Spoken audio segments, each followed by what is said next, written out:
राजस्थान में एक ज़िला है उदयपुर और ये कहानी है उसी ज़िले की और वहाँ पर रहने वाले एक पुजारी की। दोस्तों, बात है 20 जनवरी 2024 की। पुलिस स्टेशन पे एक व्यक्ति कॉल करता है और वो बोलता है कि मैं आपकी एक मदद करना चाहता हूँ और आपको एक जानकारी देना चाहता हूँ। पुलिस वाले बोलते हैं कि आप ऐसी क्या मदद करना चाहते हैं हमारी। तो वह बताता है कि प्रताप नगर थाना क्षेत्र के मोहनलाल सुखाड़िया यूनिवर्सिटी के गेट पर एक व्यक्ति खड़ा हुआ है और उसके पास में एक अवैध हथियार है। पुलिस वालों को जैसे ही सूचना मिलती है, वो अपनी एक टीम के साथ मोहनलाल सुखाड़िया कॉलेज के स्वर्ण जयंती द्वार पर पहुंचती है और वो वहाँ पर देखती है कि वाकई एक व्यक्ति वहाँ पर खड़ा हुआ था। पुलिस वाले उसके पास पहुँचते हैं, उससे पूछते हैं कि आप कौन हो और आपका नाम क्या है। तो वो अपना नाम राहुल राज चतुर्वेदी बताता है और वो यही बताता है कि वो पास के हनुमान मंदिर में पुजारी भी है। अब पुलिस को लगता है कहीं किसी ने हमारे साथ मजाक तो नहीं किया है, लेकिन फिर भी सूचना मिली थी तो उन्होंने उसकी तलाशी ली। जब उन्होंने उसकी तलाशी ली तो वाकई में उसके पास में एक हथियार मिला। अब पुलिस उस हथियार के साथ उसे अपने साथ थाने लेकर के आती है। थाने जब लेकर पहुंचती है तो वहाँ पे दोबारा कॉल आता है और वो कॉल उसी व्यक्ति का था। वो व्यक्ति पुलिस को फिर बताता है कि आपने पिस्तौल तो रिकवर कर ली, लेकिन इनसे एक बात और पूछिए कि इनकी एक गर्लफ्रेंड हुआ करती थी जो कि आजकल दिखाई नहीं देती है, वो कहाँ है।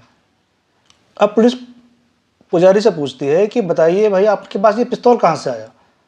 तो पुजारी जी बताते हैं कि मुझे नहीं मालूम, ये किसी अनजान व्यक्ति ने ये मुझे पिस्तौल दिया था और वो दे करके मेरे पास रख कर चला गया था। इस पिस्तौल से मुझे किसी को नुकसान पहुंचाना नहीं था, ये सिर्फ मैंने अपनी सुरक्षा के लिए ही रख रखा था अपने पास में अभी तक। लेकिन जब उनसे उनकी महिला मित्र के बारे में पूछा जाता है तो उनके चेहरे का रंग उड़ जाता है। अब पुलिस को शक हो जाता है, जरूर कोई ना कोई बात है जो ये छुपा रहे हैं। तो सख्ताई से पूछने पर पुजारी जी एक कहानी सुनाते हैं। वो कहानी क्या थी दोस्तों, मैं आपको आगे सुनाता हूँ। दरअसल दोस्तों, किस्सा है उदयपुर स्थित दिल्ली गेट एरिया का। यहाँ पर एक हनुमान मंदिर है। शिवरात्रि की रात थी। पुजारी जी अपने मंदिर से बाहर निकल रहे थे, लेकिन जब वो बाहर अपने प्रांगण में आए तो उन्होंने देखा कि वहाँ पे एक औरत अपने 2 बच्चों के साथ में खड़ी हुई है और वो रो रही है। जब पुजारी जी ने उनको इस हाल में देखा तो पूछा कि इस तरह क्यों रो रहे हैं। तो उसने बताया कि मैं और मेरे बच्चे 2 दिनों से भूखे हैं, हमने कुछ नहीं खाया है। जब पुजारी जी ने यह सुना तो मंदिर के अंदर गए और वहाँ से प्रसाद लेकर के आए और उन्होंने उन्हें खाने के लिए दिया। अब बच्चे फटाफट उसे खाने लगे, जिसे देख के लग रहा था कि वो काफ़ी दिनों से भूखे थे।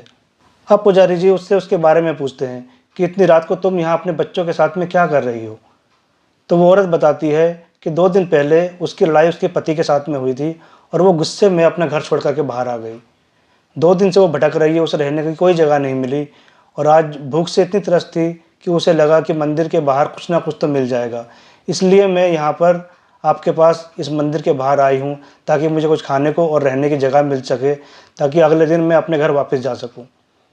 पुजारी जी ने जब ये बात सुनी तो कहा कि चलो ठीक है, अब तो काफ़ी रात हो चुकी है, तुम एक काम करो, तुम मेरे साथ मेरे घर पे चलो, पूरी रात वहाँ गुजारना, उसके बाद में अगले दिन आप अपने घर चले जाना। यह सुनकर औरत अपने दोनों बच्चों को लेती है और पुजारी जी के साथ में राजसमंद चले जाती है। राजसमंद में पुजारी जी ने एक कमरा किराए पे ले रखा था। पूरी रात वो औरत अपने बच्चों के साथ वहाँ पे रुकती है। फिर अगली सुबह वो उठती है अपने बच्चों को लेकर के और अपने घर वापस चले जाती है और इस तरह उसकी जान पहचान पुजारी जी से हो जाती है। और इस बीच वो कई बार पुजारी जी से मिलने भी आई। अब दोस्तों, उसके हस्बैंड से उसकी बनती नहीं थी और पुजारी जी से बार बार मिल रही थी, तो फिर दोनों के बीच में नज़दीकियाँ बढ़ने लगी और ये नज़दीकियाँ जो है प्यार में तब्दील हो गई। अब जब दोनों के बीच में प्यार हो गया तो औरत ने डिसाइड किया अपने पति से तलाक लेने का और उसने अपने पति से तलाक मांग लिया। तो उसके पति ने भी कहा कि मैं एक ही शर्त पर तलाक दूंगा कि अगर तुम दोनों बच्चों की कस्टडी मेरे को दोगी। तो वो महिला इस चीज़ के लिए तैयार हो जाती है और वो अपने दोनों बच्चों को अपने पति के पास छोड़ देती है और उससे तलाक लेकर के पुजारी जी के पास में आ जाती है। महिला की एक बहन थी जिससे अक्सर उसकी बात हुआ करती थी। एक बार उसकी बहन पूछती भी है कि आखिर तुम कहाँ हो, किस हाल में हो, कैसे रह रही हो अपने बच्चों और पति को छोड़ करके। तो उससे कह देती है कि बहन, जैसे भी मैं रह रही हूँ मुझे रहने दे और मेरे बारे में ज़्यादा जानकारी प्राप्त करने की तुम्हें ज़रूरत नहीं है। इतना सुनने के बाद में उसकी बहन भी उससे नाराज़ हो जाती है और वो उसे फ़ोन करना बंद कर देती है। अब दोस्तों, वो महिला पुजारी जी के साथ में लिव इन रिलेशनशिप में उसके साथ में रहने लगी। इसी तरह काफ़ी वक्त गुजरता चला गया, लेकिन वक्त के साथ साथ उन दोनों के रिश्ते में खटास भी आना शुरू हो गया। दोनों की लड़ाइयाँ होनी भी शुरू हो गई। छोटी छोटी बातों में दोनों के बीच में लड़ाइयाँ शुरू हो जाती थी। तो एक दिन की बात है कि लड़ाई इतनी ज़्यादा बढ़ गई कि उस महिला ने पुजारी के ऊपर में हाथ उठा दिया। अब पुजारी जी के ऊपर में हाथ उठाया तो पुजारी जी को बहुत ज़्यादा गुस्सा आया और गुस्से में उन्होंने उस महिला का जो है गला दबा दिया, और गला जब तक दबाते रहे जब तक कि उसके प्राण ना निकल गए। अब वो औरत मर तो गई, लेकिन अब पुजारी जी को लगने लगा कि मैंने गुस्से में आकर के ये कदम उठा तो लिया है, लेकिन अब मैं इस लाश को ठिकाने कैसे लगाऊं। लाश पूरी रात उनके साथ में उस कमरे में पड़ी रही। वो सुबह उठे, उन्होंने बाहर आसपास देखा, लेकिन चहल पहल थी, वो बाहर निकल नहीं पाए। उनको समझ में नहीं आ रहा था कि वो इतनी बड़ी लाश को, इतना बड़ा शरीर है, उसको ले करके उस बॉडी को कहाँ जाएंगे, कैसे ठिकाने लगाएंगे। अब वो पूरे दिन यही सोचते रहे और पूरा दिन उस बॉडी के साथ अपने घर में ही पड़े रहे। तो उनके घर में एक ड्रम था। उन्होंने क्या करा कि उस बॉडी को उठाया और उस ड्रम के अंदर में डाल दिया और उसे बंद कर दिया। अब बंद करने के बाद वो फिर सिर्फ ये सोचते रहे कि किस तरीके से मैं इसको ठिकाने लगाऊं। इस तरह वो दिन भी पूरा निकल गया। अब अगले दिन उनके दिमाग में एक विचार आता है। वो मार्केट जाते हैं और मार्केट जा कर के वहाँ से सीमेंट के कट्टे खरीद कर लेकर के आते हैं। सीमेंट के कट्टे लेकर के आते हैं और ला करके उस सीमेंट को पानी में घोल लेते हैं और घोल करके एक गाढ़ा सा उसका घोल तैयार करते हैं। उस घोल को उस ड्रम के अंदर में तब तक डालते रहते हैं जब तक कि वो महिला पूरी तरीके से उसके अंदर में डूब नहीं जाती। और इस तरीके से जब वो पूरी तरह डूब जाती है, पूरा उसके सर से लेकर के पैर तक पूरा हिस्सा जो है सीमेंट के घोल में डूब जाता है, तब वो छोड़ देते हैं सूखने के लिए। और सूखने के बाद में सख्त होकर के वो सीमेंट पूरी तरीके से उस औरत की बॉडी को अपने अंदर कवर कर लेता है। अब पुजारी जी ये देखते हैं और उनको लगता है कि मैंने जो ठिकाने लगाने का सोचा था वो तो मैंने ठिकाने लगा दिया, अब मुझे कोई पकड़ नहीं पाएगा और जो है कि अपनी ज़िंदगी में आराम से गुजार सकता हूँ। और हुआ भी ऐसा ही। पुजारी जी अपने दिनचर्या के कार्यों में लग गए। वो अपने मंदिर जाते थे, पूजा पाठ करते थे, शाम को आते थे। तो ये रूटीन इसी तरीके से उनका चालू हो गया और देखते देखते 2 साल बीत गए। दोस्तों 2 साल बीतने के बाद में अचानक क्या होता है कि एक बार उनके घर में से बदबू आने लग जाती है। अब पुजारी जी घर में होते नहीं है, मकान मालिक उनका होता है, उसको ही बदबू आती है। जब पुजारी जी घर में आते हैं उस दिन, तो मकान मालिक कहता है कि भाई पुजारी जी, आपके मकान से आप जा चेक कीजिए, कोई बदबू आ रही है, मुझे समझ में नहीं आया, आप मिलते नहीं हैं, तो इसलिए आप शाम को आए तो मैं आपसे बता रहा हूँ। वो बोलता ठीक है मैं चेक करता हूँ कि बदबू आखिर कहाँ से आ रही है। तो जब वो अपने घर में जाता है वो चेक करने का बहाना करता है, क्योंकि पुजारी जी को मालूम था कि वो बदबू कहाँ से आ रही है।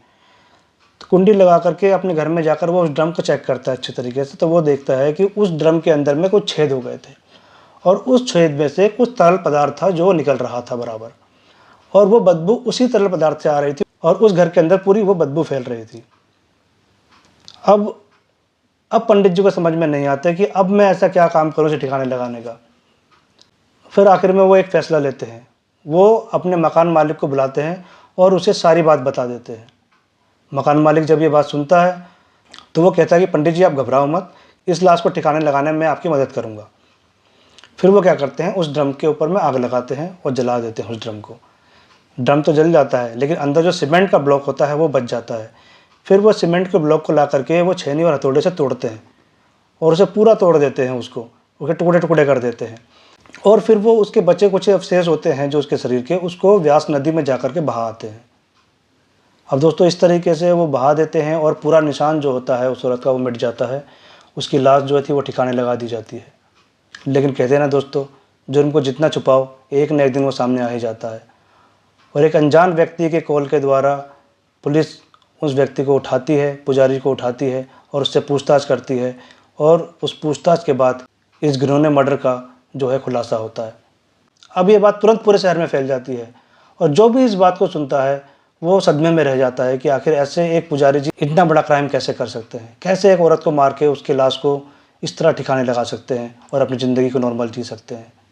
तो दोस्तों पुलिस की तफ्तीश चल रही है उस व्यक्ति के बारे में जिसने पिस्तौल दिया था पुजारी को, और उसके बारे में पता लगा जा रहा है जिसने कॉल करके ये सारी जानकारियाँ पुलिस को दी थी। अब तो पुजारी जी को पकड़कर जेल में भेज दिया गया है। तो दोस्तों आज की ये कहानी आपको कैसे लगी कमेंट बॉक्स में ज़रूर बताएं। मिलते हैं अगले वीडियो में। सेफ रहें, सावधान रहें। जय हिंद।